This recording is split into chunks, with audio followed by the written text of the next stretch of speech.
Vamos a ir a Hechos, capítulo 18, por favor. A partir del versículo 12. Leemos la palabra del Señor. Pero siendo Galión procónsul de Acaya, los judíos se levantaron a una contra Pablo y lo trajeron ante el tribunal, diciendo: este persuade a los hombres a que adoren a Dios en forma contraria a la ley. Y cuando Pablo iba a hablar, Galión dijo a los judíos: si fuera cuestión de una injusticia o de un crimen depravado, oh judíos, yo os toleraría, como sería razonable. Pero si son cuestiones de palabras y nombres y de vuestra propia ley, allá vosotros. No estoy dispuesto a ser juez de estas cosas. Versículo 16. Y los echó del tribunal. Entonces todos ellos le echaron mano a Sóstenes, el oficial de la sinagoga, y lo golpeaban frente al tribunal, pero Galión no hacía caso de nada de esto. Oremos una vez más. Padre, te damos gracias por tu palabra. Gracias porque tu palabra es viva y eficaz, Señor. Ábrenos el entendimiento para poder comprender tu palabra. Transfórmanos, Señor, conforme a como tú lo haces, y que, Señor, podamos salir transformados por el poder de tu palabra. En el bendito nombre de tu Hijo Jesús. Amén. Amén. Toda la Escritura nos guía y nos lleva siempre a ver esta interacción que Dios tiene entre el hombre y su creación. Y en especial esa interacción que Dios tiene entre el hombre y Dios. Toda la palabra de Dios lo vemos desde el Antiguo Testamento hasta el Nuevo Testamento. Es Dios interactuando con el hombre. Y cuando nosotros vemos en esta parte de la obra que el Señor está realizando en Corinto, ya ustedes se acuerdan, ahí Corintios capítulo 18, ya la iglesia está establecida, ya se está predicando el Evangelio, ya Pablo fue a la sinagoga, pero los judíos se le opusieron al mensaje, él se sacude sus ropas y se va a la casa al lado de la casa de un hombre llamado Justo, o Tito, un sobrenombre Tito, y ahí empieza a venir mucha gente. Y ahí entre uno de aquellos que se convierten también, según hemos leído el relato en Hechos capítulo 18, es Crispo, el oficial de la sinagoga, junto con otros. Entonces ya la iglesia se estaba estableciendo, ya la obra del Señor se estaba consolidando y el avance del Evangelio de Jesucristo vemos cómo va creciendo. Y a su vez Pablo ya está dedicado a tiempo completo a esta tarea. Pablo ya está trabajando para la obra del Señor. Y el relato del capítulo 18 nos deja ver a Pablo, a ese Pablo como el fabricante de tiendas, nos deja ver a Pablo como el predicador, nos deja ver a Pablo también como ese hombre visionario recibiendo respuestas claras y contundentes de parte de Dios. Pero ahora vamos a ver y vamos a avanzar y a considerar cómo podemos ver también el avance del Evangelio en medio de la oposición. El título del sermón de hoy es Acusadores acusados. Acusadores acusados. Y cuando Jesús le aseguró a Pablo que nadie en Corinto le haría daño, ¿se acuerdan los versículos anteriores? Pablo tenía temor porque los judíos se le habían opuesto. Pero entonces él ahora dice: de vuelta me van a golpear, de vuelta me van a querer apresar, ya tengo oposición de parte de los religiosos. Y el Señor le dijo: Pablo, no temas, porque tengo mucho pueblo acá. Todavía hay mucha gente que va a rendirse a mis pies. Y le da otra orden, le dice: no calles, no temas. Y eso le dio seguridad a Pablo para que pueda seguir hablando del Evangelio. Porque los judíos corintios antagonistas estaban siempre esperando y tratando de ver dónde podían detener el avance del Evangelio. Y en este caso ellos quieren tomar mano de la democracia griega para tratar de acusar al apóstol Pablo para que digan que él está introduciendo una religión ilegal, que está introduciendo una religión que no es lícita dentro del Imperio Romano. Y ahí ellos van con sus acusaciones. Lo llevan a la corte con la intención de pedirle al procónsul Galión proscribir el cristianismo en la provincia de Acaya, pero vemos cómo la providencia de Dios, la soberana mano de Dios, confirma la palabra que Dios mismo le dijo. No tengas temor, Pablo. Seguí predicando. Y nosotros vemos, y de la misma manera hoy, continuamos sufriendo muchas veces oposición. Sufrimos oposición al Evangelio, oposición en el hogar, oposición con amigos, oposiciones. Y a su vez vemos esos conflictos, pero de parte también de personas que se levantan contra nuestra fe y el Evangelio de Cristo. Y más cuando ven que muchos de aquellos que son hostiles al Evangelio se van a levantar y son también llamados, cuando se levantan, vemos que esas personas son llamadas al arrepentimiento, como va a pasar en el caso que vamos a leer hoy. Pero nosotros tenemos que ver, hermanos, que cuando el Evangelio va creciendo y cuando muchos siguen el camino angosto, Satanás se enfurece. Satanás se enfurece. Satanás no va a estar tranquilo dejándonos trabajar. Satanás siempre se va a poner a los planes de Dios, a los planes de la iglesia. Pero ¿qué tenemos que tener confianza? Nuestro Señor es Dios soberano. No hay nada que lo pueda detener. Nada puede detener el avance del Evangelio. Y aquel que se ponga delante, el Evangelio lo va a aplastar. Porque la obra del Señor no se va a detener. Su iglesia va a prevalecer. La iglesia del Señor va a prevalecer hasta que Él venga. Y vemos cómo esa obra de Dios está a favor de su pueblo, liberando conforme a sus propósitos y voluntad todavía el día de hoy. Entonces, déjenme darles de este relato y déjenme ponerlo bajo 4 encabezados claves que hay acá. El primer elemento que vamos a ver es la oposición. La oposición. El segundo elemento que vamos a ver va a ser la acusación. ¿Cómo fue la acusación? El tercer elemento es la resolución. Y el cuarto elemento es el resultado de todo esto. Así que comencemos con nuestro texto ahí, porque debemos tener algo en claro, que nosotros, cada uno de nosotros, no hemos sido llamados al mundo para agradar al mundo como hijos de Dios. Hemos sido llamados a predicar el Evangelio de Cristo. Pablo lo dejó bien en claro en la iglesia de Corinto que acá está fundando. Él lo recordó ahí en 1 Corintios capítulo 2, versículo 2. Él dijo, predicar a Cristo y a este crucificado. Yo no estoy acá para hacer bonitas historias, no estoy para predicar filosofía, no estoy para estar haciendo cosas raras. Yo estoy para predicar a Cristo y a este crucificado. Al punto tal que Pablo sabía que iba a sufrir mucha oposición. Mucha oposición. Y a su vez su ministerio iba a estar cargado siempre de oposición.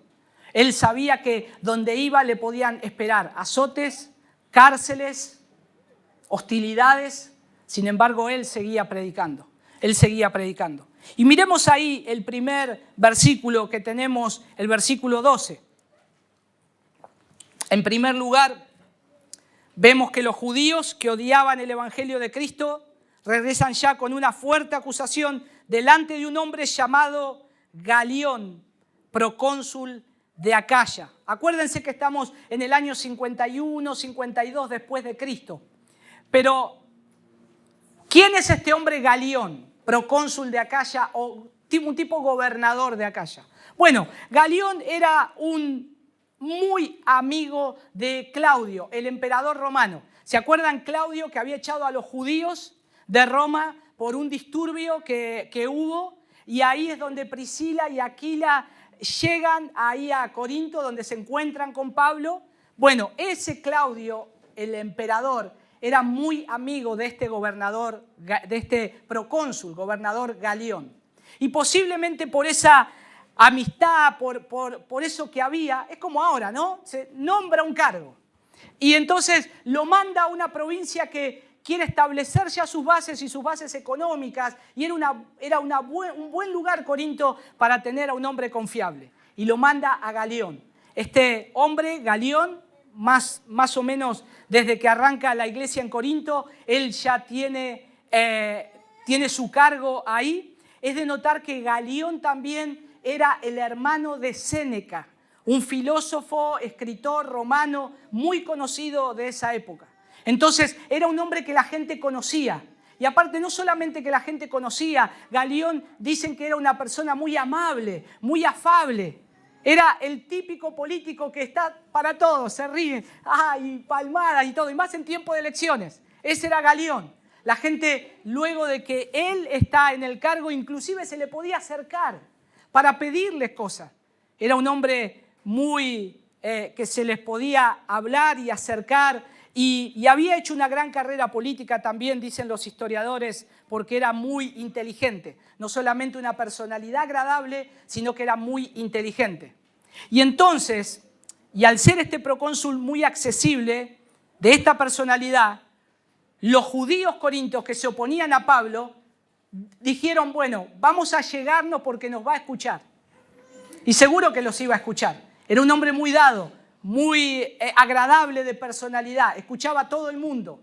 Entonces ellos ahí ven una beta, una posibilidad de que puedan convencer a este procónsul para que expulse a Pablo y para que expulse a toda esa secta que se estaba levantando en teoría.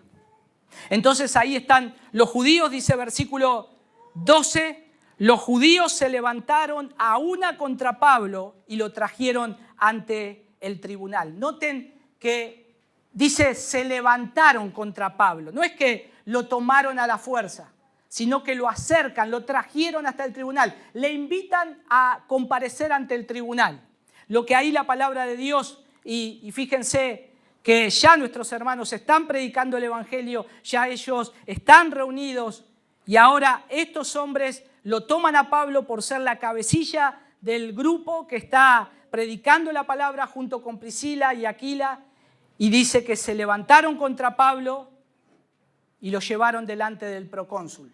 Levantarse contra alguien en este sentido que dice el texto es como cuando una persona dice, bueno, ya no soportamos más esta situación.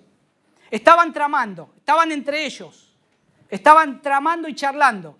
Y entonces algunos de ellos se levantaron y dijeron, ya, listo, acá ya nos colmó la paciencia estos hombres, Pablo, vamos a ir en contra de él y vamos a llevarlo al tribunal, y ahí lo invitan a Pablo a ir. Y Pablo, mis hermanos, era una persona que quería la paz con todos los hombres. Él inclusive quería que el evangelio llegue a los judíos, no solamente a los gentiles, sino también a los judíos.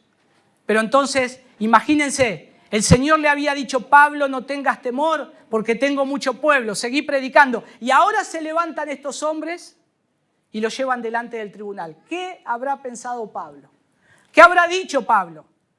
¿Habrá estado pensando, Señor, ¿cumplirás tu promesa? Señor, ¿me defenderás en este caso? ¿O esto que me dijiste es para más adelante? No nos dice nada la Escritura ahí, pero recordemos el contexto. Sin embargo, acá están estos hombres muy enojados que lo traen al tribunal, que era donde estaba el gobernador sentado para escuchar los problemas del pueblo y si era necesario juzgar algo referido a la ley romana.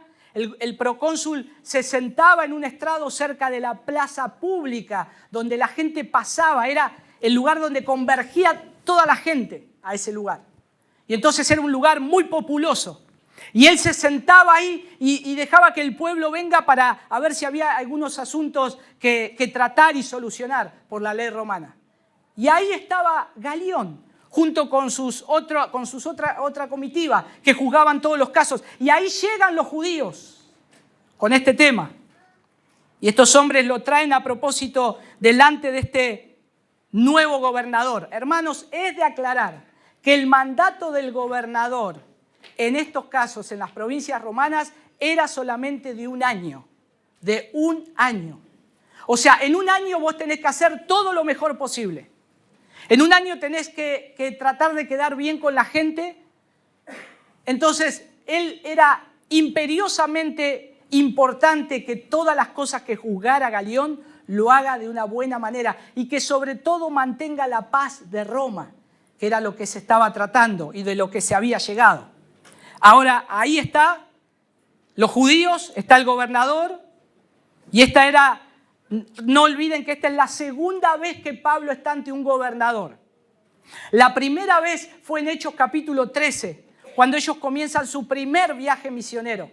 Pero ahí él está junto a Bernabé. Y en ese texto de Hechos capítulo 13, cuando comenzaba el ministerio, estuvo ante Sergio Paulo, sí. Y se acuerdan que aquella vez fue algo bueno, porque en ese entonces, en Hechos capítulo 13, el gobernador Sergio Paulo, él les dijo: yo quiero que ustedes vengan a mí, o ya que ustedes están frente a mí, quiero escucharles lo que ustedes están predicando. Había otra intención, había otra apertura, porque dice la palabra de Dios que él deseaba oír la palabra de Dios. Pero en este caso, Galión no quería oír la palabra de Dios. A él solamente le interesaba arreglar los problemas. Qué lástima, porque teniendo la posibilidad de poder oír la palabra de Dios, él no lo quiere hacer. Y ahí nos damos cuenta, hermanos, que es una obra de Dios. El Señor, al que quiere tomar y abrirle el corazón, le abre, y al que quiere endurecer, endurece. A Galión no le interesaba escuchar la palabra de Dios, solo resolver un conflicto. Y acá está la acusación. Miren la acusación. Dice: este hombre persuade a la gente a adorar a Dios contrario a la ley. Muy astutamente estos hombres están yendo delante del gobernador, que trata cuestiones de la ley romana, no de leyes religiosas.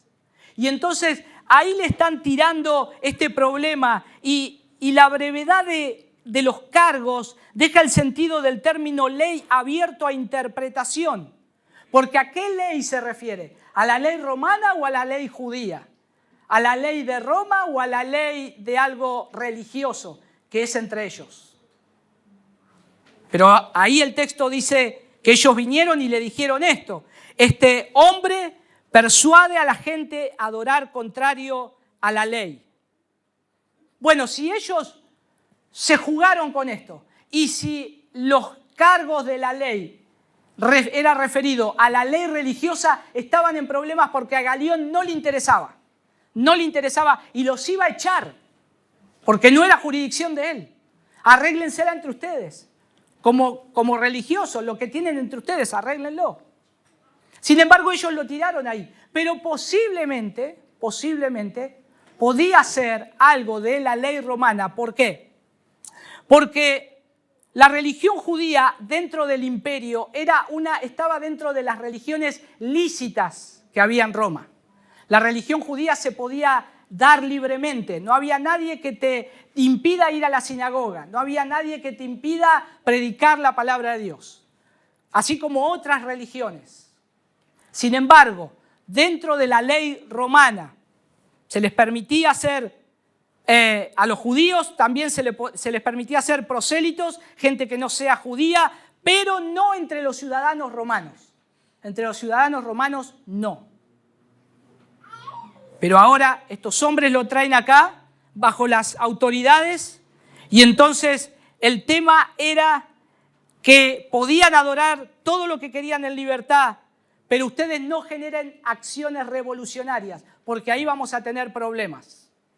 Si hay un tumulto o si se levantan en sedición, ahí Roma les va a aplicar la ley. Pero acá, mis hermanos, la acusación no estaba bien en claro, para demostrar que Pablo estaba actuando en contra de la ley de Roma, porque la ley judía no tenía validez para Galión, aunque la frase acá ellos la toman con doble sentido, para tratar de ver si él pisa el palito y hace que a Pablo lo expulsen junto con los otros, que era lo que ellos querían, porque ellos no tienen autoridad para hacer eso, tiene que ser la ley. Pero ellos querían tratar de que Galión pisara ahí el palito. Estos judíos tenían que demostrar que Pablo estaba equivocado, que los hermanos estaban predicando una religión que no era lícita, que Pablo estaba siendo convertidos utilizando maneras que violaban las normas romanas acerca de esta cuestión. Pero noten lo que dice ahí nuestro texto. Versículo 13 dice: este persuade a los hombres a que adoren a Dios en forma contraria a la ley. Versículo 14. Y cuando Pablo iba a hablar, o cuando dice otras traducciones, o cuando Pablo iba a abrir la boca, o como decir que está diciendo algo o está en mitad de un argumento y enseguida Galión, automáticamente, cuando Pablo iba a hablar, Galión dijo a los judíos. Entonces, lo que quiere decir acá es como que lo cortó el seco el tema. Ya está. Ya él tenía todo resuelto acá. Galión ya sabía lo que estaba pasando. Ya sabía que había un grupo que quería acusar a un hombre y acá había parado un hombre que se quería defender, que no tenía problema de defender lo que ellos estaban diciendo. Y Galión interpreta todo correctamente. O sea que Galión ahí no lo dejó ni hablar a Pablo. No le dejó expresarse casi. El procónsul no veía ninguna injusticia en lo que Pablo estaba haciendo. Porque noten que él ahí dice, si fuera un acto de injusticia, versículo 14, si fuera cuestión de una injusticia o de un crimen depravado o judíos, yo os toleraría, como sería razonable. Claro, pero no se está violando nada de esto. No hay nada de eso. Pero dice, si son cuestiones de palabras y nombres de vuestra propia ley, allá vosotros. La resolución que Galión estaba diciendo acá, si fuera un acto de injusticia, algo ilegal para la ley romana, tal vez un acto criminal, cualquier ofensa punible para el magistrado, yo me voy a tomar la molestia de oírlos a ustedes. Pero casi que ustedes están viniendo acá a mí para hacerme perder el tiempo. Porque esto que me están trayendo, esta acusación, no tiene nada que ver con la ley romana, no tiene ninguna injusticia, no veo ningún acto criminal. Pablo ni siquiera había abierto la boca. Y Dios ya había orquestado todo. Dios estaba utilizando a este hombre pagano para poner en su lugar a unos judíos que querían oponerse al Evangelio. A hombres que eran hostiles al Evangelio de Cristo. Versículo 15 dice, mas si son cuestiones de palabras y de nombre y de vuestra ley, vedlo vosotros. Y en esto Galión solo lo que estaba haciendo era marcar los límites de su oficio. Yo no soy religioso, yo no soy judío, yo no tengo nada que ver con ustedes. Yo soy acá un procónsul romano, yo hago valer la ley romana, punto. No hago más nada que eso. Y fíjense cómo se nota el fastidio de este procónsul. Que ahí solamente el versículo 16, Lucas, nosotros lo tenemos en versículos, esto era todo de corrido, ¿no? Pero el énfasis es, los echó del tribunal. Los echó, porque lo habían hecho enojar a Galión. Me vienen a traer cuestiones que para mí no son necesarias que yo trate, son cuestiones que tienen ustedes, me traen a mí estos asuntos relacionados con palabras, con nombres de sus propias leyes religiosas. No soy yo el que tengo que juzgar eso, son ustedes los que lo tienen que hacer. Pero ellos no tenían el poder ni de castigar, ni tenían el poder de expulsar de Corinto o de esa región a estos hombres. Se les está diciendo a los judíos que han venido a Galión con una acusación que debe ser manejada en la sinagoga local, no ante el tribunal.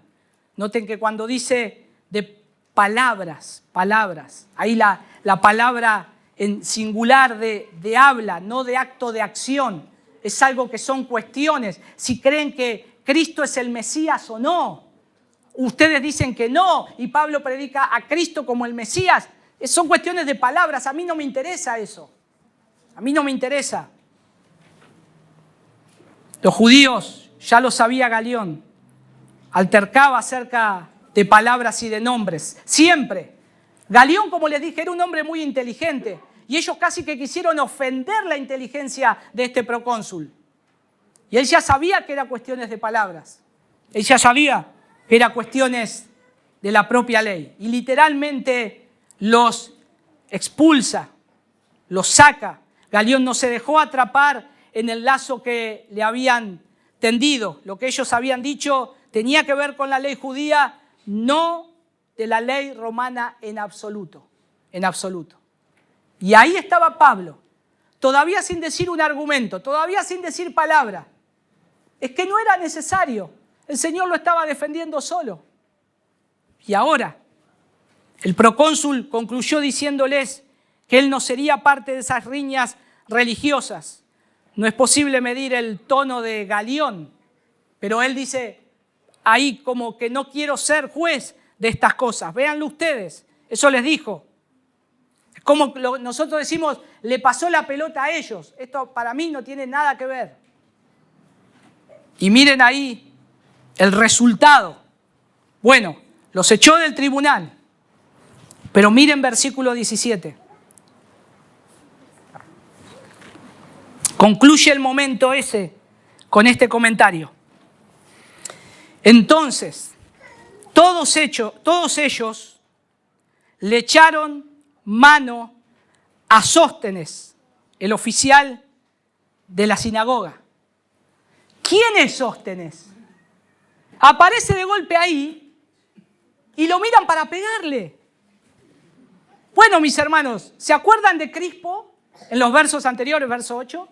El oficial de la sinagoga, el que limpiaba la iglesia, el que abría las puertas, el que tenía todo acomodado para el culto, el que cerraba. ¿Qué pasó? Se fue con Pablo. Escuchó el evangelio y se fue con Pablo. ¿Quién queda en su cargo? Sóstenes. Es el nuevo oficial de la sinagoga. Y posiblemente estaba entre ese grupo que ya estaba fastidiado por todo lo que Pablo había hecho, por todo lo que había predicado. Y encima se nos lleva gente al lado. Esto no va más, vamos a hablar. Yo conozco a Galión, déjenme a mí. Con Galión nos llevamos bien, yo sé cómo...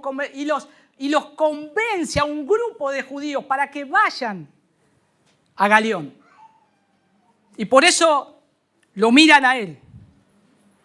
Y fíjense que dice que era el oficial de la sinagoga y lo golpeaban frente al tribunal, pero Galión no hacía caso de nada eso. Algunos dicen que fue una turba lo que atacó a Sóstenes. ¿Se acuerdan que el lugar era un lugar público? Un lugar donde había una convergencia de muchas gentes y todos escuchaban lo que pasaba, posiblemente siguiendo el caso. Pablo estaba ahí parado, no se pudo defender ni hablar, pero ya el Señor utilizó a Galión para que diga las palabras claras. Dejen a este hombre tranquilo, déjenlo que siga predicando el evangelio y a mí no me vengan con cosas raras. Me vinieron a traer algo que para mí es un problema que yo no tengo que tratar. Váyanse, los trató mal. Entonces ellos, enfurecidos, miran. ¿Y quién fue el ideólogo de todo esto? Y posiblemente Sóstenes. Sóstenes. Fíjense, hermanos. Aquí tenemos la reacción violenta y hostil contra su líder, que había fracasado de una manera miserable. Y entonces ahí dice que lo golpeaban. El término lo golpeaban, es sumamente interesantísimo, porque en el original dice, lo miraron para golpearlo golpeándolo. O sea, es como automáticamente una reacción. ¿Vieron cuando alguien ve a alguien y tiene ganas de darle un sopapo? Bueno, ellos no solamente lo miraron, sino que lo atacaron. Lo golpearon. ¿Por qué? Porque no podían pegarle a Pablo. Él quería que lo golpeen a Pablo, que lo saquen. Si hacían algo en contra de la ley romana, había en ese lugar unos lictores, que eran hombres que llevaban unas varas para golpear los que hacían algo contrario a la ley. Sin embargo, no recibieron ese castigo. Ni tampoco Galión dijo, tampoco los judíos, yo puedo hacer que los golpeen a ellos. Ellos solamente ofendieron mi inteligencia, vinieron acá con un tema que yo no tengo que tratar. Por eso él se mantuvo así, como mirando de lejos, diciendo, mirá, qué pobre, qué salame, es lo que se merece. Y era así. Pero hermanos, Sóstenes había sucedido a Crispo cuando fue ahí con Pablo. Y el apaleamiento a Sóstenes le hizo muy bien, porque por medio de ese apaleamiento que le dieron, llega el Evangelio. Ah, pero ahí no dice nada. No, miren 1 Corintios capítulo 1, versículo 1. Acompáñenme ahí. ¿Quién es el que lo recuerda muy amablemente? 1 Corintios capítulo 1, versículo 1. Pablo, llamado a ser apóstol de Jesucristo por la voluntad de Dios, y a Sóstenes, nuestro hermano. O sea, el hermano llegó a los palos por el Evangelio. Y es la forma que Dios tiene de obrar. Quedémonos tranquilos, el Señor va a hacer la obra. Y si alguien se tiene que convertir, aunque sea palazo, se va a convertir. Nosotros estamos esperando la obra del Señor. Pero ahí está este hermano. Y es como que termina el texto con una consecuencia agridulce, porque Galión dejaba que la religión siga, pero este caso que ellos están golpeando, y miren el ridículo, vinieron a hacer una acusación de algo que pasa dentro de su religión, o sea, Galión veía esto y se estaban atacando entre ellos, y ahora estaban golpeando a alguien que estaba dentro de ellos. ¡Qué locura! Pero Galión dice que estaba ahí como desinteresado en mantener el orden público. Él había actuado sabiamente respecto a la acusación que los judíos trajeron contra Pablo. Pero sin embargo fue indiferente ante lo que le estaban haciendo a este hombre, que lo estaban golpeando, como que no le interesaba nada. El punto es que posiblemente Galión tenía ganas que le hagan algo. Vinieron con esta acusación y ahora hasta yo me bajaría y le pegaría. Sin embargo, como que él se goza de lo que le están haciendo, porque se lo merece. Así como los otros se merecerían también al traer la acusación. Él aplicó la ley romana para proteger la libertad religiosa, pero no hizo nada para salvaguardar el bienestar físico de una persona. Pero por otro lado, hermanos, vemos acá como gracias al fallo de Galión, el cristianismo continuó recibiendo protección divina en Corinto. Eso es algo precioso.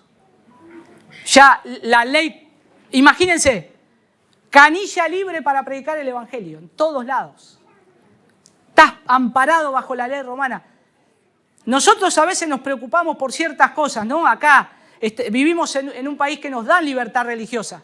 Y a veces, ¿en qué nos preocupamos? Che, no nos dan subsidio para el agua, la iglesia, no nos dan subsidio para el gas. Estos hermanos solamente querían que les dejen predicar el Evangelio. Y es lo que nosotros tenemos que orar, que sigamos teniendo esta libertad para predicar el Evangelio. Que sigamos teniendo esta libertad de que el cristianismo que siga avanzando. Y fiel a su palabra, Jesús protegió a Pablo de ataques físicos al estorbar la oposición judía del Evangelio. No te preocupes, Pablo. Yo tengo mucho pueblo acá. Seguí predicando, yo te voy a defender. Y acá es claro eso. Y por consiguiente, en la ciudad capital de Corinto, la iglesia empieza a crecer y a extenderse a toda Acaya. O sea, la conclusión que llegó Galión de que este hombre no está haciendo nada mal, Pablo, ni los que le siguen a él, ni los que están predicando, hizo que fuera extendido el Evangelio. Precioso, hermanos. ¿Cómo no vamos a confiar en este Dios soberano? ¿Cómo no vamos a poner nuestra confianza en que Él sostiene su iglesia, que no nos tenemos que preocupar, que tenemos que estar mirando solamente hacia Él?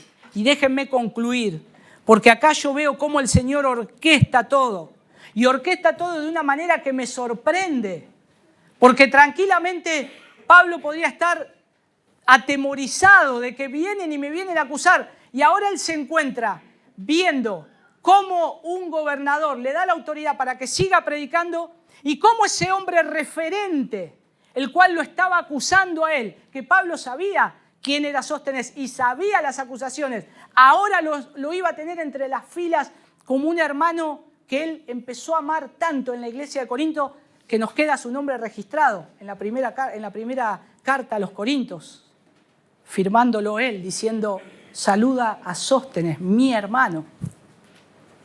Y a su vez, hermanos, estas cosas en la Escritura es para que confiemos en el Señor.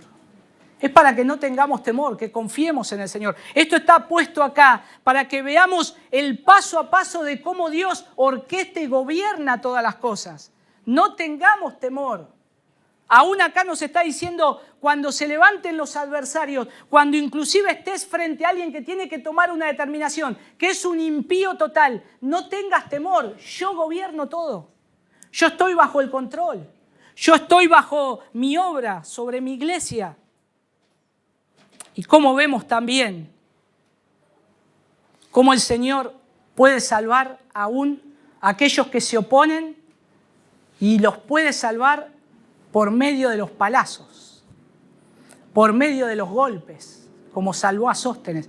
No, yo no estoy diciendo oremos para que lo fajen a palo y que conozca a Cristo. No estoy diciendo eso. Acá solamente esto es un relato de la Escritura que llega de esa manera a conocer a Cristo.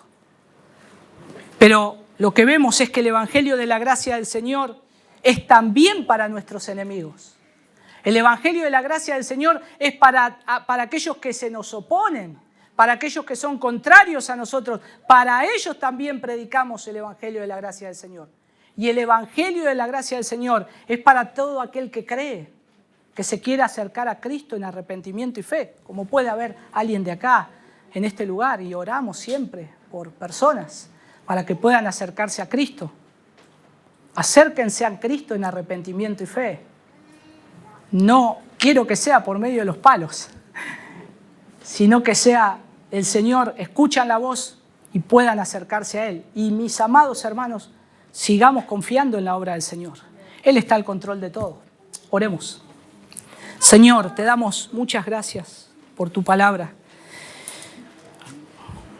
Te damos tantas gracias porque vemos tu mano gobernando, orquestando todas las cosas siempre a lo largo de la historia.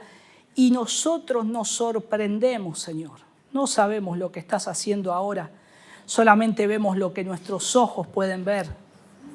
Pero, Señor, ayúdanos a poner nuestra mirada en las promesas de tu palabra, en que así como le dijiste a Pablo que le ibas a sostener, que lo ibas a guardar, Señor, sabemos que tú sostendrás y guardarás a tu iglesia, que nada puede oponerse al avance de tu iglesia y que nosotros simplemente seamos fieles en decir la verdad de tu palabra, la verdad del Evangelio. Manténnos firmes en esto y confiados. En el nombre de tu Hijo Jesús. Amén.